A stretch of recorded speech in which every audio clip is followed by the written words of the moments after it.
తరలించే విధంగా ఒక పకడ్బందీ కాన్స్పిరసీ చేసి వీళ్ళు చేశారు. ఆంధ్రప్రదేశ్ తీరంలో ఏ పోర్టుకి లేని విధంగా కాకినాడ పోర్టులో రైస్ ఎగుమతి జరిగింది. ప్రత్యేకంగా వీళ్ళు ఎప్పుడైతే మెడ మీద కత్తి పెట్టి కాకినాడ సీపోర్ట్స్ లిమిటెడ్ దగ్గర నుంచి వీళ్ళు పోర్టు లాగేసుకుని ఆరోబిందోకు అప్పచెప్పారో ఆ రోజు నుంచి మీరు చూస్తే లెక్కలు ప్రతి ఒక్కరు కూడా ఆశ్చర్యం కలిగిస్తాయి. 3 ఆర్థిక సంవత్సరాల్లో, నేను 5 సంవత్సరాలు కూడా చెప్పడం లేదు, కేవలం గత 3 ఆర్థిక సంవత్సరాలు చెప్తున్నాను. గత 3 ఆర్థిక సంవత్సరాల్లో మన రాష్ట్రంలో గంగారాం పోర్టులో బియ్యం ఎగుమతి 2,20,289 మెట్రిక్ టన్నులు.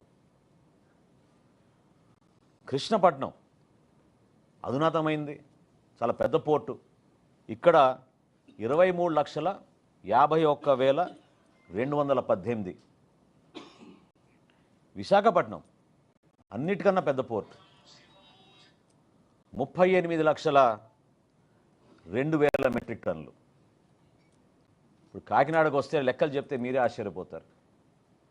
కాకినాడ పోర్టులో వీళ్ళు దుర్మార్గంగా ఈ 3 సంవత్సరాల నుంచి చేసింది 1,31,18,346 మెట్రిక్ టన్నులు.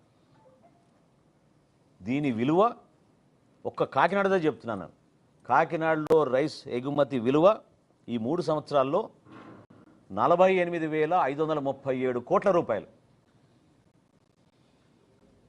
అంటే ఏ స్థాయికి చేరారో చూడండి మీరు. 48,537 కోట్ల రూపాయలు వీళ్ళు అక్కడి నుంచి బియ్యం ఎగుమతి చేశారు కాకినాడ పోర్ట్ నుంచి.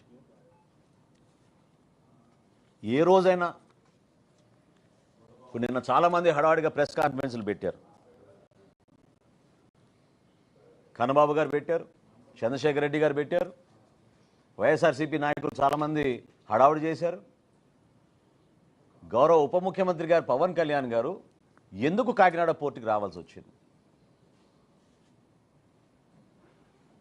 ఈ విధంగా ప్రజలకు సంబంధించిన ఆస్తిని పూర్తి స్థాయిలో ఒక కాన్స్పిరసీ వీళ్ళు తయారు చేసుకుని దుర్వినియోగం చేసి రాష్ట్రానికి నష్టం కలిగిస్తుంటే, ఇదేమన్నా ఒక వ్యక్తి పైన మేము కక్ష కట్టామా? ఒక కుటుంబానికే మేము పరిమితం అయ్యామా? సో దీని వెనక ఎవరున్నారు? ఎంత పెద్ద కాన్స్పిరసీ జరిగిందంటే జగన్మోహన్ రెడ్డి గారి ప్రభుత్వంలో ఆయనే ముఖ్యమంత్రి, ఆయనకి తెలియకుండా జరగదు కదా.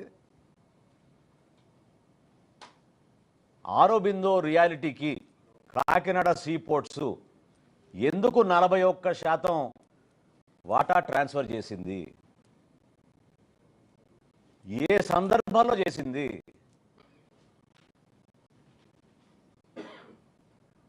ఏ విధంగా బెదిరించి భారతదేశంలో కార్పొరేట్ చరిత్రలో ఏనాడు జరగని విధంగా కేవీ రావు గారిని వారి కుటుంబాన్ని బెదిరించి ఏ విధంగా వీళ్ళు 41% వాటా రాయించేసుకున్నారో ఖచ్చితంగా బయటికి రావాలి. బాధ్యత లేదా జగన్మోహన్ రెడ్డి గారికి? కాకినాడ సీపోర్ట్స్ లిమిటెడ్కి ఆరోబిందో రియాలిటీ ఏ విధంగా దూరింది? ఎందుకు మీరు జిఎంఆర్ దగ్గర నుంచి ఎస్సీజెడ్ లాగేసుకున్నారు?